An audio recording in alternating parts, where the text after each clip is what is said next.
Hello, my name is Mark Gibson, and you're listening to the podcast version of the Teagasc Signpost Series, a weekly webinar that promotes and examines sustainability in Irish farming.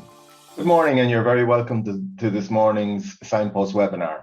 My name is Pat Murphy, Head of Environment Knowledge Transfer with Teagasc. The Signpost webinars are brought to you in conjunction with National Rural Network, Food Drink Ireland SkillNet, and Dairy Sustainability Ireland. This morning, we're delighted to be joined by Quish, Project Manager for Mulkear EIP, and she's been with the project from its inception in 2019. The project works on implementing measures with farmers to improve the quality of water in the catchment. You're very welcome, Carol. Good morning, Pat. Thank you for the introduction. And also joined by Noel Meehan. Noel is the Programme Manager with the ASSAP programme, so Noel will be handling questions.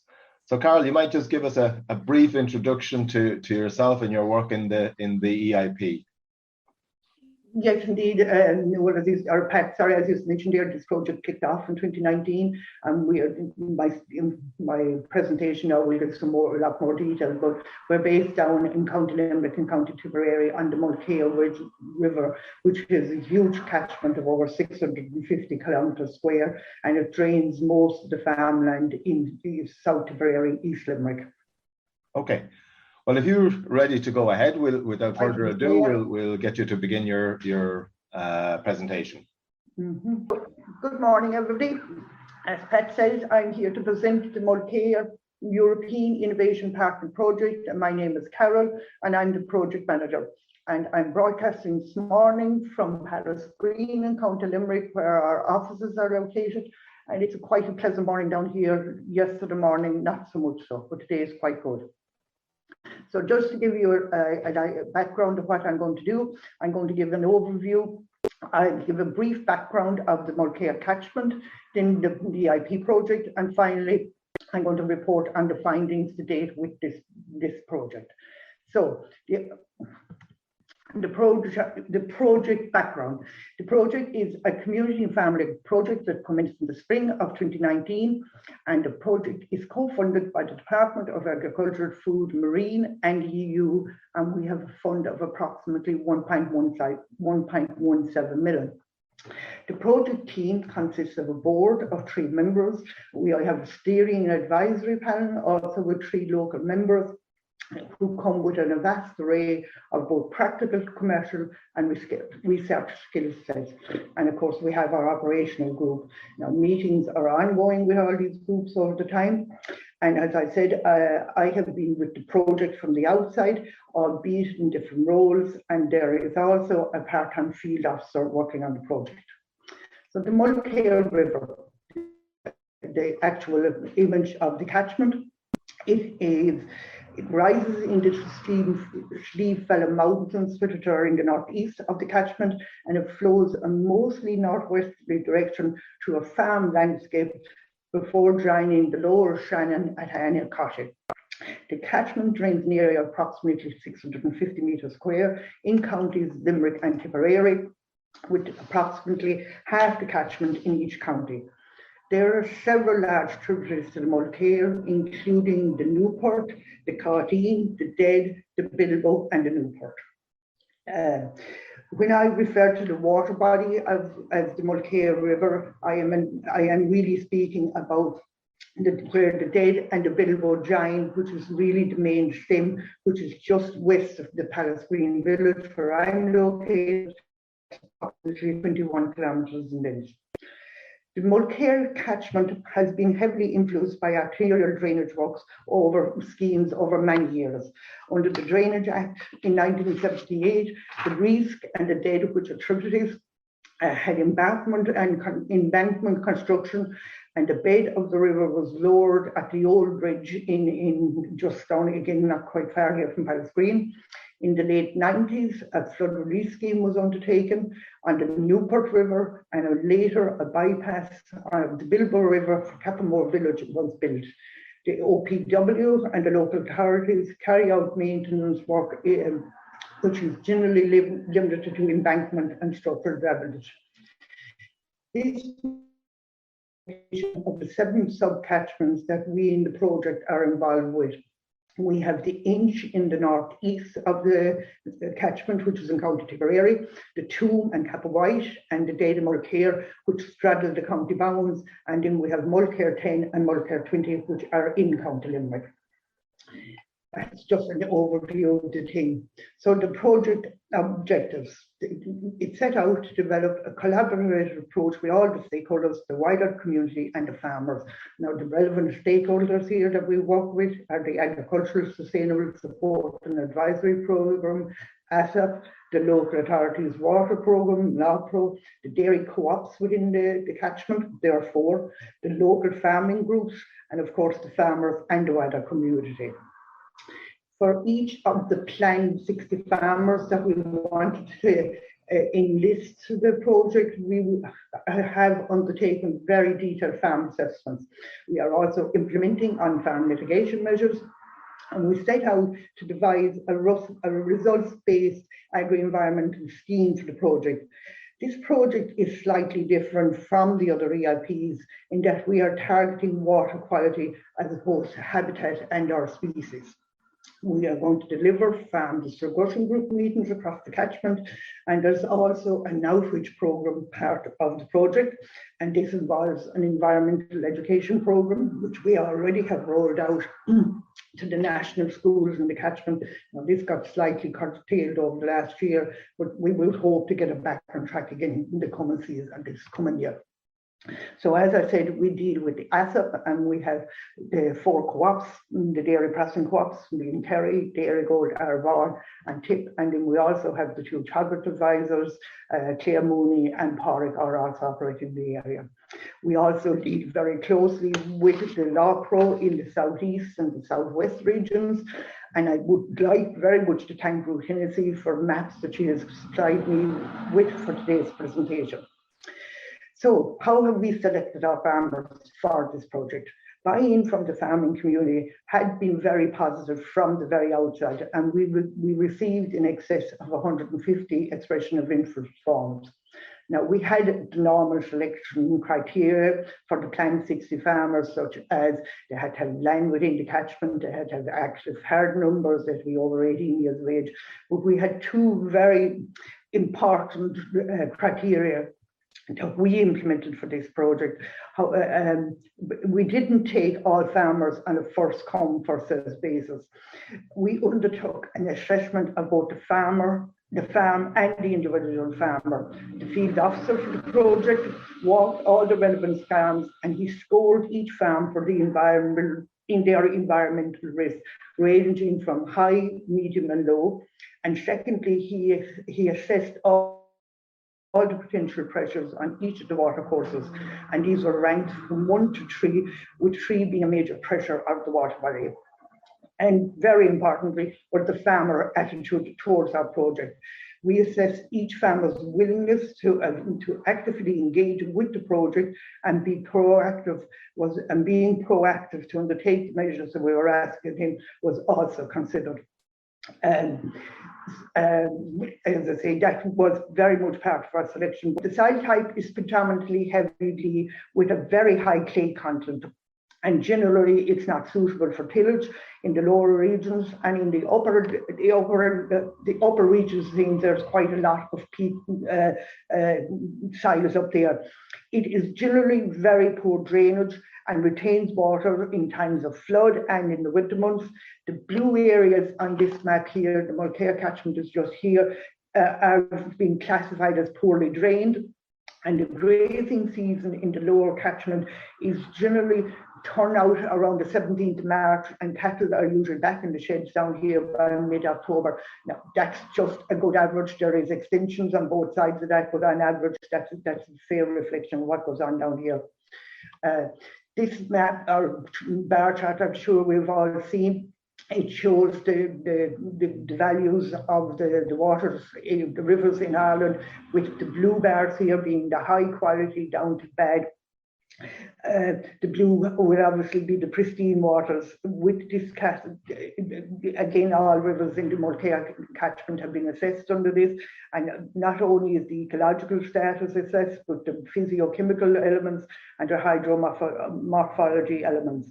As you can see here, the blue has decreased over the timeline. This is from 1997 right forward to 2020, has decreased, as has the green. And of course, we see an increase in the moderate for that uptake. And the rivers in the Mulkear catchment are also very much reflected in these changes. This slide, there's a lot going on, but it's just to give an indication of the different quality scores of the catchment of the rivers on the tributaries, I suppose, within the Mulkear catchment. This is where I'm located today here, the pink spot. This here reflects the Mulkear 10 and Mulkear 20, which are good. If we go over then here to the dead and the Caugheen, they are poor or moderate quality. The Cap of White is also Cap of White and Tuma moderate, and up here in the northeast, this is the Inch catchment, which again has moderate status, which hope these are the results, and these are EPA our entire catchment. So what is the issue, or what are the main nutrients entering the river down here? And the research tells us from the EPA that the phosphorus and of course silt would follow phosphorus are the main nutrients in the water. The blue here on the map, again the Mulkear catchment here clearly shows this, and the orange here refers to nitrates leaching into the water courses, which is not really because of our heavy clay or heavy soil type in the Mulkear is not really a problem. So all the nutrients from the land in this area would be reaching the rivers through overland flow, as the image here on the right shows. So next I'm going to move on to our payment structure. We have developed a hybrid payment structure for this project, and it has three elements. The first one being the action-based element, and this really is a payment to the farmers for capital works that have been carried out, and we have had all these works carried out in the earlier part of the scheme, and now they are being paid for them over the life of the project. And the next element in, which we found, which is really something we've worked very hard on, is the results-based payment scheme. And this was aimed to incentivize the farmers to address specific problems on their farm and to work with the measures as within their own control. Because this project is addressing water quality, indicator species as used by other EIPs weren't really relevant. This was a challenge, as water quality is difficult to measure in the first case, and to relate it back to land use in a local area is again extremely difficult to do. Farmers are not farming the actual rivers or streams, so the basis that we use for the assessment for the results base has to be within their control to be effective. So what we've decided to do is to target the on-farm actions completed by the individual farmers as the result indicators. So each year, our field officer will inspect and score these results from. I have an example of the score sheet in the next slide, which I'll show you in a minute. But we have kept this extremely simple. And take, for the example, one of our mitigation measures is a silt trap. Our field officer will be checking whether that has been maintained. So that means if there's been built up of silt, that it has been removed. Now we're also insisting that wetland plants be planted. Again, they need to be maintained. So it really will be the maintenance of the action base will form our results base. And then finally, we have each farmer in the group has to attend 5 discussion groups. These are mandatory, and they get paid for attending those. So this comes up then to their total annual payment, is how we calculate it. Now, just quickly, this is the scorecard. We've kept this extremely simple to keep it transparent. Farmers know exactly what's going on. There is issues where they will not be paid. So this is an example for a riparian buffer inspection. Whereas if there's livestock accessing it, they won't be paid. And this will be signed both by the farmer and the field officer on the day of the inspection. This table here just shows an example of the more popular measures that were taken up by the farmers on the nutrient management, low emission slurry spreading, the lime, the multi-species. We go down to the silt traps and inceptor drains, and our rates of payment here. These were calculated so as to cover a portion of the cost of the measure, with the farmer paying the balance. And each farmer, in consultation with the field officer and sometimes myself, 4 measures were assigned to each of the farmers to undertake. This is one of the images of one of our farmers in the participating. The field officer had been out and he was hoping to install a pond. So this is him indicating where it's going to be installed, and this is the final result. Now, these images have all been taken in the last few months, so when we come back next summer, we will see a lot of, these will all have greened up and look considerably different. This was a very interesting feature that we came across within one of the catchments. This is a major tributary of the Mulkear. Now it's up at the headwaters, but the river was actually being used as the roadway to access about 4 farms. And luckily, the farmer has now gone and put down a separate roadway adjoining the stream. And since this picture was taken, this now has all been fenced off. This was a major undertaking, and this farmer was absolutely went above and beyond the call of duty to complete the measures. So just to give you some details now of our participating farmers. In actual fact, we recruited 65 farmers in the end. We were just covering for natural wastes that may occur over the project. So we have 26 dairy farmers, we have 22 suckler, 16 cattle, and we actually have 1 tillage farmer.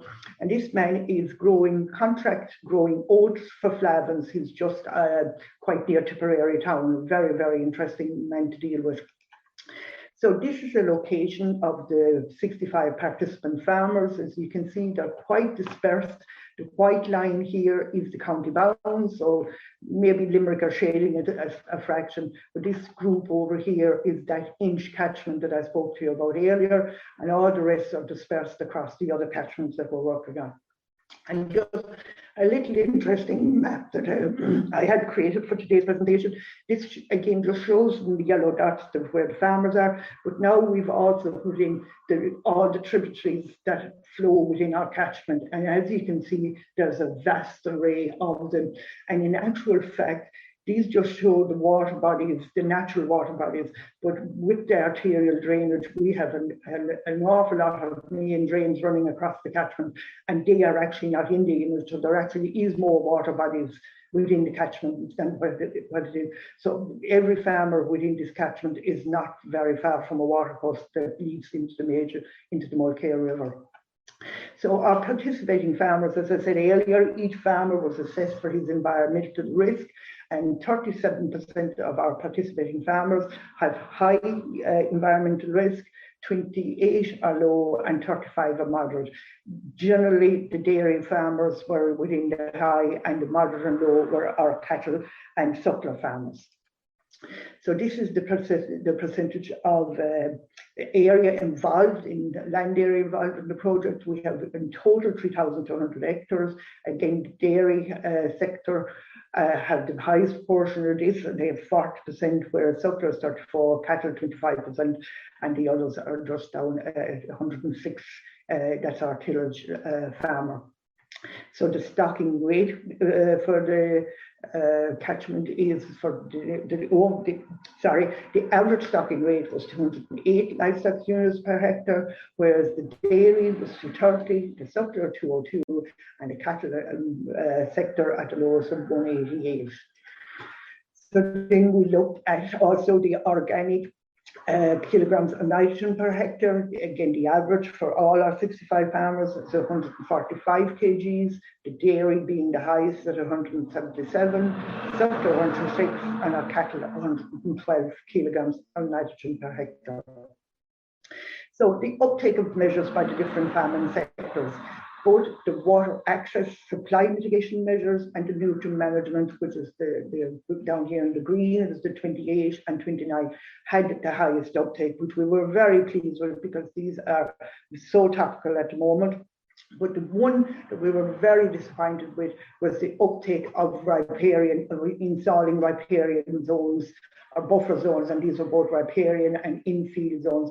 It only 7% of the farmers came forward to take these up, which we were disappointed with, but all we wanted to do was put in a 3-metre width from the top of the bank, and we offered, I think we had about 5 different types of buffer strips ranging from flailed to wildlife margins, but this is the result, and it just shows that maybe there isn't a huge appetite for farmers to fence off buffer zones.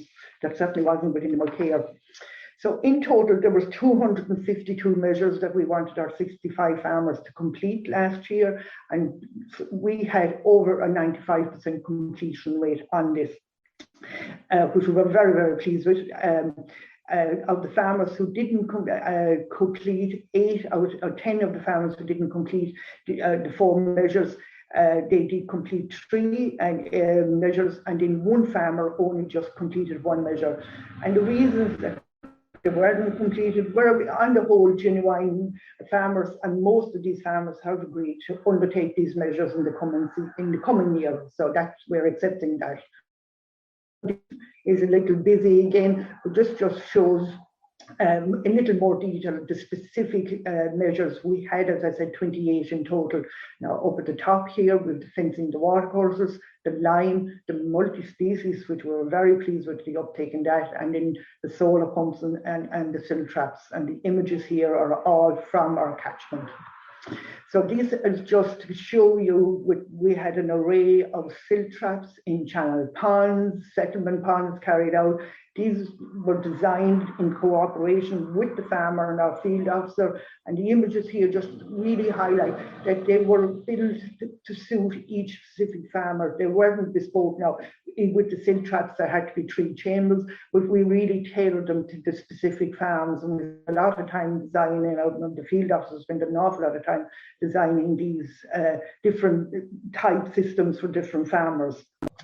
So this is the figure on the right here. It shows the amount paid from the fund for the different measures, and obviously the fencing the watercourse was the highest earner this year, then followed by the low emission slurry.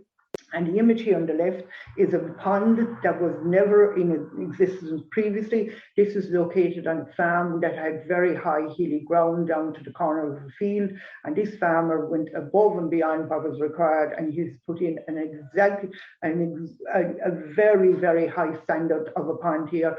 Again, it doesn't show the vegetation, but over this coming year, when the vegetation comes back and that, we might do some camera trail work in here to see what species are coming back in. It's something we're looking at, but again, we will be assessing that this year as the project rolls out.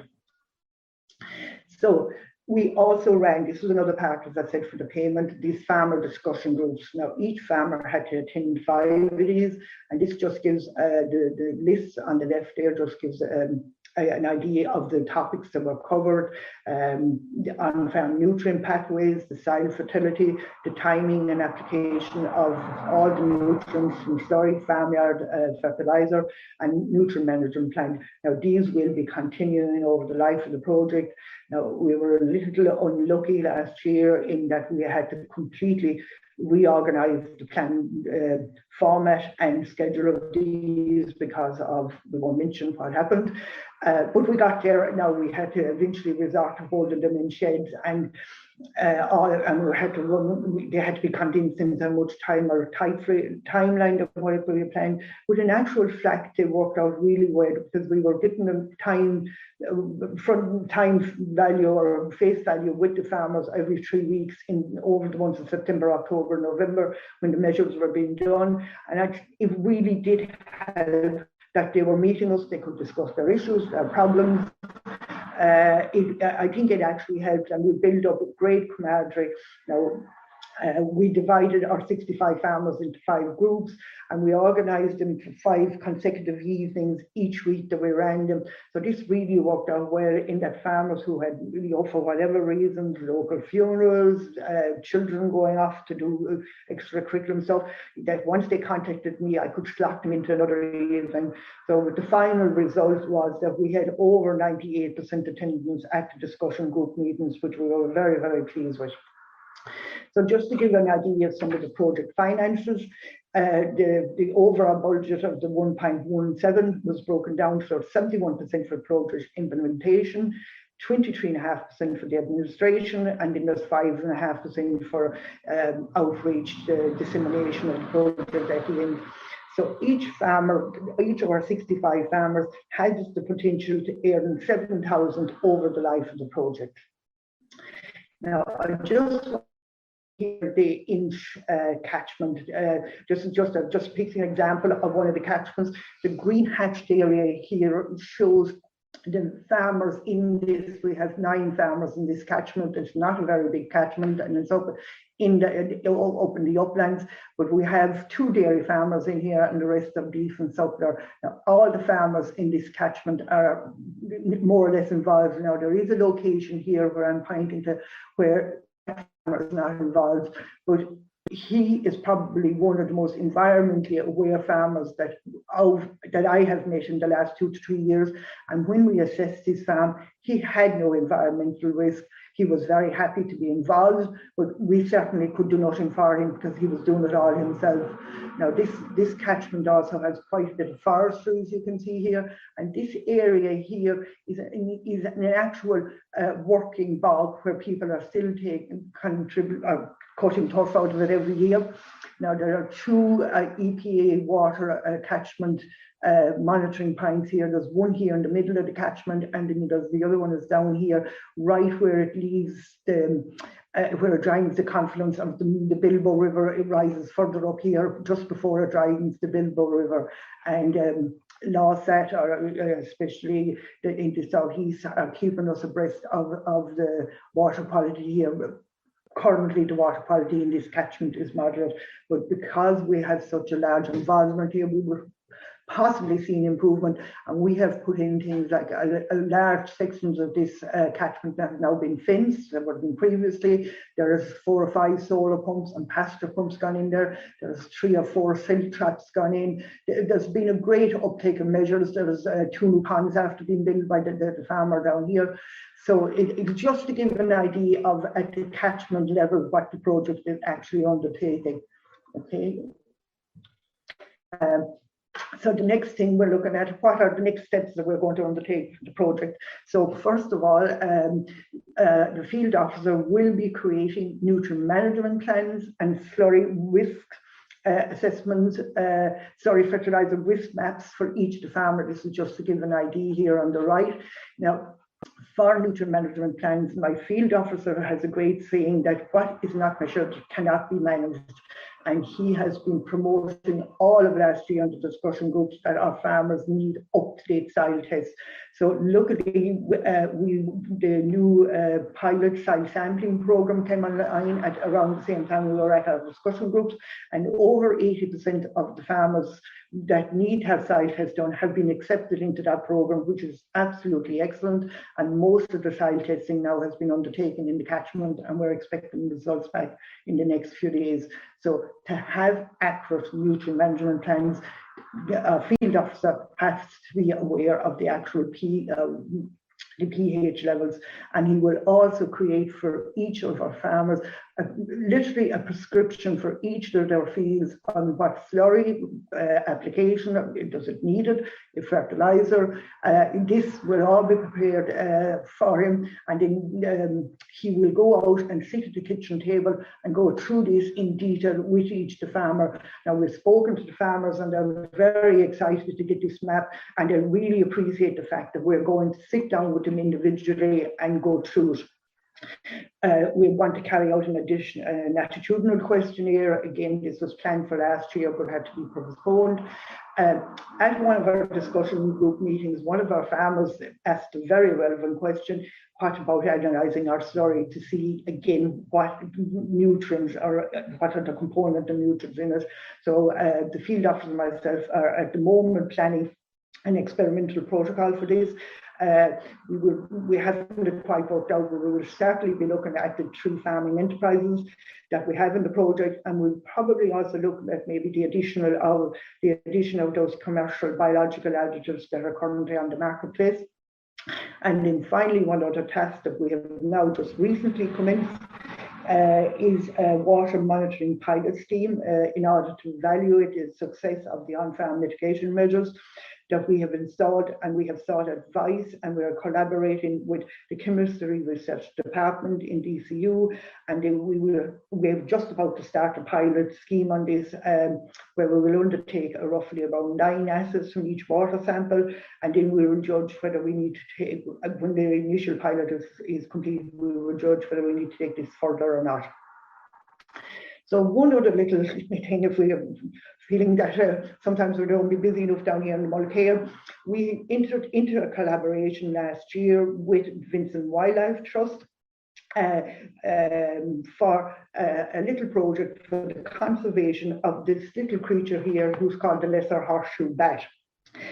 This project is funded by the EU Recovery Fund 2014 to 22, and the map on the right here shows the location of the population of these lesser horseshoe bats in the country at present. I mean, you can quite clearly see here there's an absence of a population or between the Clare, Kerry and Cork region. So our collaboration with Vincent Wildlife Trust is to build, yes, here we are, is to build these little roosting houses for the bats in the hope that we will bridge that gap between the 2 populations.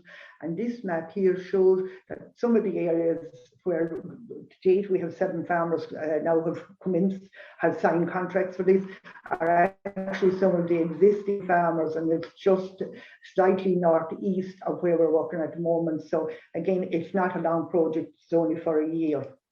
So finally, I'm nearly there, Pat. I just want to show the highlights from our project to date. Okay, so 38 kilometres of water courses have been fenced across the catchment. 23 water pumps have been installed. 2,700 tonnes of lime has been spread across the catchment. 2,130 trees have been planted. 61 hectares of multi-species sward has been sown, and over 1 million gallons of slurry that was not previously applied with low emission slurry has now been undertaken. Finally, and some more 3,300 metres buffer zones have been fenced. 23 still trap settlement ponds in channel ponds have been constructed. 15 acres of wetland has been fenced off, and 14 ponds have either been enhanced or created. Again, these are images showing a pasture pump here being installed. This is road work that has been done where alongside that's actually one of the main drains there. And all of these works that have been completed have huge co-benefits for biodiversity within the catchment. This is just a selection of some farmer feedback that I just gathered up in the last few days because our attitudinal questionnaire didn't learn. Now, they're mixed. I do pretty like the last one here. The project has, this is his own words, has shown me that the mindsets have to change, and this is something that we feel very strongly as a team about, is changing the mindset of the farmers. And if he said that if he wants to see salmon back in the stream in his lifetime, when he was a young farmer starting out, there was plenty of salmon in the stream every year, and now he hasn't seen any in a long number of years. And this other man here realizes now that if we don't take action now, that it needs to be taken now so that it's there for the future generations. This one here just says Mulkear has facilitated farmers both financially and educationally to complete measures that will in time improve the water quality of the river. So now I have a little short video that we're going that I'm going to play. Dairy farming here in East Limerick. I heard about the Mulkear EIP program a couple of years ago and was very interested by it. It targeted improving the water quality of the Mulkear catchment area. Big factor is big dairy country, the Mulkear Catchment, and we're responsible for a lot of the water quality, and as part of that we want to ensure better water quality in the area.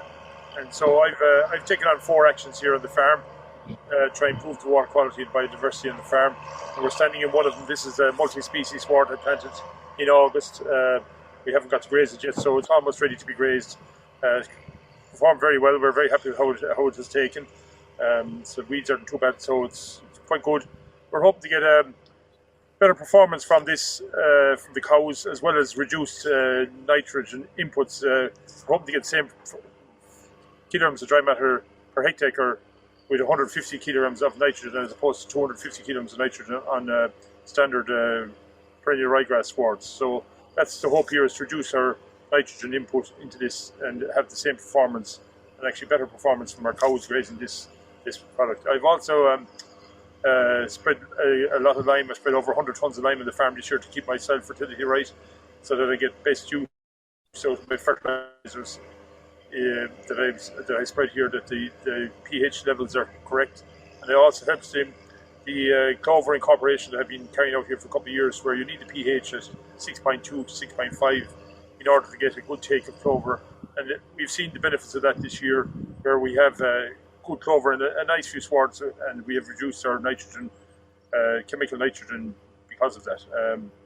I've developed these with the team in EIP, these actions, and I've also put in a pond in an outside block, which hopefully you'll see there later on, and I'm also doing settlement ponds, try and catch any sediment coming down before it gets through into water courses. So that's pretty much it.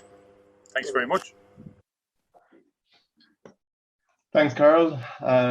Thanks for a very clear presentation there. If you just turn back on. Yep. So a number of questions starting to come in there, and remind people to use the question and answer for questions.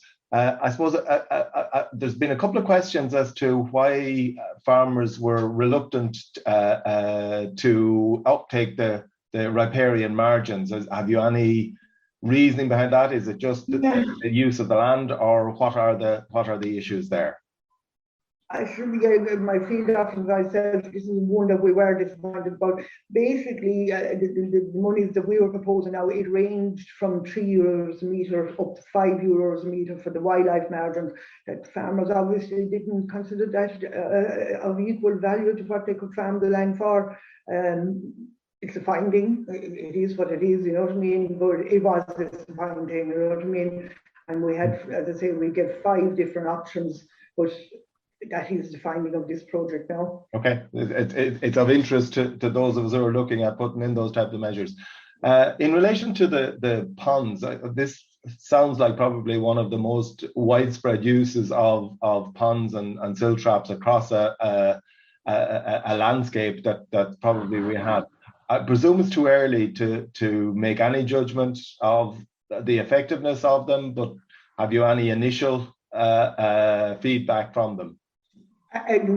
Pat, as late as this week, I went out to take some of those images, just to take photographs to put on today's slide, and you could quite clearly see the difference in the water quality from the top chamber to the bottom chamber. Now, it's only visual, but it certainly shows a difference already, you know what I mean? But like over time, because of the rainfall amount over here, we will be monitoring these, and some of those chambers, we might need to maybe ask the farmer to go back in and put in a 4th or 5th chamber. But from what we can see, safety already, and this is just a visual inspection, they seem to be working. And now we're also asking the farmers to plant wildlife wetland plants into those this coming summer, so they should establish as well, and they will trap any nutrients that might come down and run off and whatever.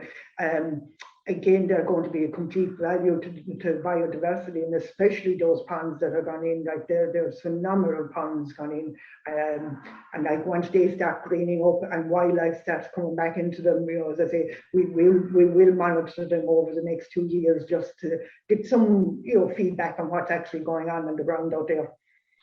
Okay, and I presume that farmers seeing other farmers putting in ponds, it kind of spreads from one to the other. They see these are not necessarily a bad thing. Word of mouth is great. Okay. You said there was 23 pumps put in, and I suppose the question about that is has that had a substantial impact in excluding farmers from having cattle with access to the streams? Absolutely. Part of the conditions of paying them for the pasture and solar pumps was they had to fence the cattle out of the existing access points that were in some places numerous and in other places just maybe one point. So to receive the monies that we paid, they had part of the terms and conditions that they had to fence them out.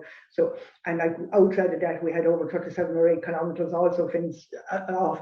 But what we found out, what we're hoping is, because we've now paid them to find an alternative drinking source, that those fences will be maintained going forward, and that the cattle will no longer be accessing the streams.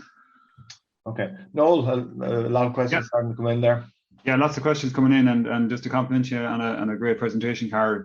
I suppose the first question I actually going to answer for you. It was a question around the image of where you had the overland flow running off a kind of a soiled area into the drain, and there was a big field with no hedges, and it was a question around, is this typical of the area? And that photograph wasn't taken from that area, but it wouldn't be typical, a big massive expanse of ground like that, I'd say, Carol, would it? You know the picture we're talking about. In our dairy farms, especially in the lower reaches of the catchment, as you know, removal of hedgerows was encouraged for years. We are looking, and part of our measure there was we had a measure for tree lines to be put back in, especially in the critical source areas. There was a nice uptake of those, but because the lower reaches of that area is a floodplain for the Mulkear River, and I have images. I'd love to show you more images. It can be scary, the amount of water that moves around here. And there's one of the rivers there called the Dead River, and it doesn't flow. Like, you can obviously never see it flow in this river, but what it can do, it can rise up to 3 meters and go back down again within a day or two. You know, it just goes up and down. But yeah, overland flow here is an issue, especially during flood events. Okay, I suppose there's kind of 2 questions here that are around the operation of the project. So the first one is a question around the administration costs, and I think it was in around 23% or 23.5%, and you know, is that a high level? Is it a high cost, maybe in comparison with other EIPs, if you know the answer for that? And then the second one is the operational group, which forms the part of the EIP, and can you confirm who sits on it and how often it meets? How useful they are? How useful is it in the overall running of the project? Our operational group has 16 members, and these are drawn from the 4 dairy processing co-ops, all the farming organisations. IFA, ICMSA have representation, LAWPO have representation, ASSAP advisors are also on it. We also have other local business interests and kind of independent people. Again, because of the year that we've had, or the last 2 years, meetings have been curtailed, but they're an absolutely brilliant bunch, and I can ring any of them at any stage for advice, and if they can't answer my question, they will find the answer for me. They're there at every beck and call. Now, there's some of them we meet more regularly, the ASSAP people and the ASSAP people, but they're all there at any stage. You know what I mean? They've signed a contract to commit to the operation group. And as regards the financing of our project in comparison to the other EIPs, as I say, we are a very small team down here. I am the only full-time employee, and my poor field officer is works 3 days a week, and he's a dairy farmer also in the catchment. I would imagine we might be at the lower end of the administration costs, but I couldn't conclusively say. Well, that's fair enough. I suppose there's another one, and I think you possibly have it covered already, but what kind of linear distance of waterway is covered by the EIP? Would you know, I suppose you have whatever. Linear distance, yeah, I have the area of each of those 7 catchments that we're looking to now inch, and Toom are quite small, but the Mulkear 20 is quite large. I don't actually have the figure for the overall lineage of the rivers that we're working with. It's substantial, as you can see from the maps. Yeah. I'm not sure even is that information available. Maybe something we could look at down the road. It would be a lovely figure to have. Exactly. Something in case you have a quiet day someday, Carol, if you got that. I have them, yeah. Just I suppose maybe a comment from a listener or a viewer as well is that, you know, complimenting the EIP on your work with the lesser horseshoe bat, and you know, it's a great example. It was something that came out of the blue. A very nice lady in Vincent Wildlife Trust contacted me back last spring. They had previously made an application for EIP funding, and they got to the final stages, but they didn't get there. So they felt that if they could, you know, work with an existing EIP, and our structures have obviously been up and running, that we'd have a better chance. And we did complete the application form, and the locally led section were very pleased with the application, and we have received just over 170,000. And the plan was initially to build 10 of these bat houses for the lesser horseshoe bat.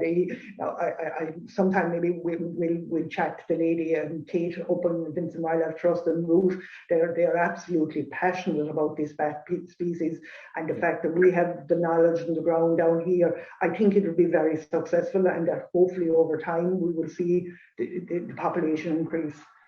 There's a couple of questions in here about the ponds, and one, I suppose, very practical one. What are the planning requirements in relation to construction of ponds and sediment traps, if any? There is planting requirements. This year we will be expecting all of the farmers to plant those wetland I'm talking about. Sorry, no, planning as opposed to... planning. I thought it was planting. Sorry, the planning. No, because we kept them to 10 metres by 3 metres was the size. We didn't fall under any planning regulation requirements for them. Okay, and I suppose a related question, is there any runoff from farmyards or grey water being treated in any of these, or are they purely landscape features? Certainly the in-channel ones and the sediment ponds will be on the main drainage leaving farmyards. And at certain times of the year there is a high risk of runoff, and I think the planting of the plants in there will pick up any nutrients that might occasionally escape. So they're not just features within the landscape, they're actually going to hopefully filter the water. And as I said, sediment is a huge issue here. If we can curtail the sediment into the streams, we would hope to see a recovery of the ecological status of the rivers. Before I turn back to Noel, I'll just give you a nice easy question. How will Carol assess if the EIP is a success? How would I assess?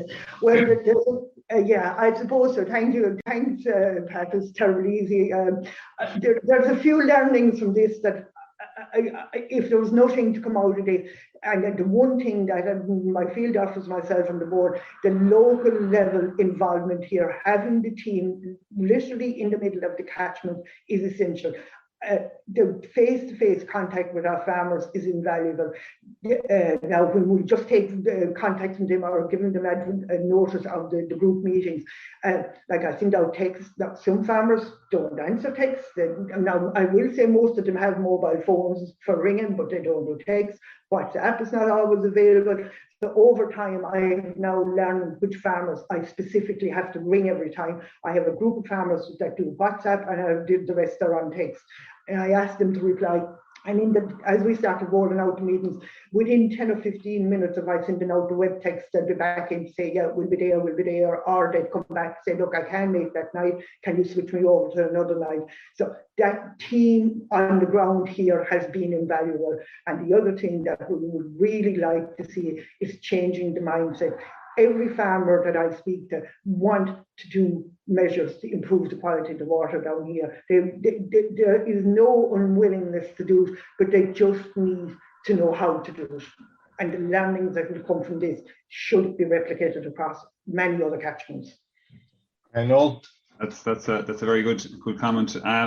Just to kind of maybe two that is kind of linked. One is around for the capital measures. So, for example, for the solar pump or the pasture pumps or that kind of thing, is what percentage is paid by the EIP, and what does the farmer have to contribute to it? And then what would the average annual payment for farmers be that are in the project? So absolutely. We'll just take the solar pumps.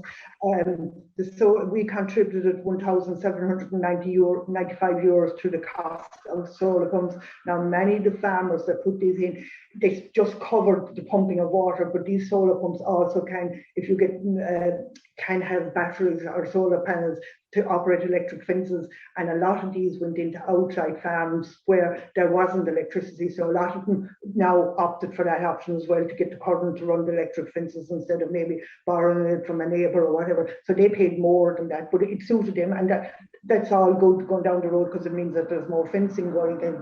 So for the pasture pumps, we paid up to about 180 or 190 euros, and the farmer then installed those pasture pumps. He supplied all the fittings, like the hydro piping and what have you, and that was his contribution to the cost of those, you know what I mean? So we looked at each measure, and in some situations we contributed more, but in other situations the farmer had to put in the time to install them, you know what I mean? So again, generally they were happy. Now, you always have an odd man who would like to get more, of course, but generally they seem to be happy, and the average, most farmers who commit, who do their 4 measures, now all of those measures have to be completed last year, as I did say, some didn't, and there are extenuating circumstances there. Now they will lose a 1/3 proportion of their payment, but each should be able to €1,000 from the project. Okay, can you just repeat that, because I lost just the value there, because I lost you, and maybe everybody else lost you as well. So just I'm sorry, yeah.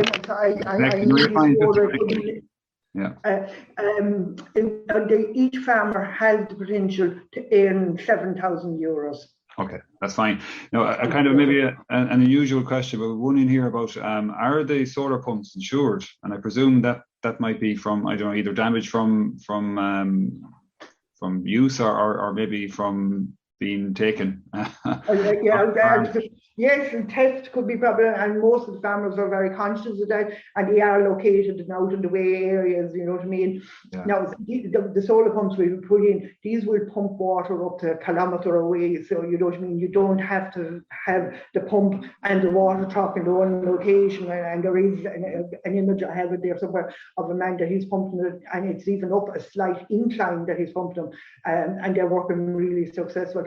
Again, insurance of these would be it's up to the individual farmers to look after that. Okay. I suppose just a kind of another maybe biodiversity kind of question, and it's not something I think you're dealing with, but around invasive species, you know, that means knotweed, giant hogweed, is that prevalent or a problem? Are you finding in the area? Yes, it is indeed. There are sections of these streams where there's, especially the Toom and Kappa White, have a huge population of hogweed is very, very predominant in those. Now, I work with the 2 local authorities here, Limerick and Tipperary, and they have a scheme there where they go out and treat that every year. It's something we will look at maybe this year again, maybe to do some work with them. But there is a fairly extensive eradication scheme across the 2 catchments on here, being operated by both Limerick and Tipperary County Council, and they have to be commended for that. Very good. And maybe one final one from me, Pat, before I hand it back to you. Yep. Had any issues around slurry storage and the adequacy of the slurry storage, and if so, did your program provide any funding for that? No funding for actual storage. That's, as you know, Noel is covered by TAMS. That was never what we had set out to do. Yeah. Concrete was not something we were ever, it was never within the remit of the project to get into the construction of concrete tanks and storage.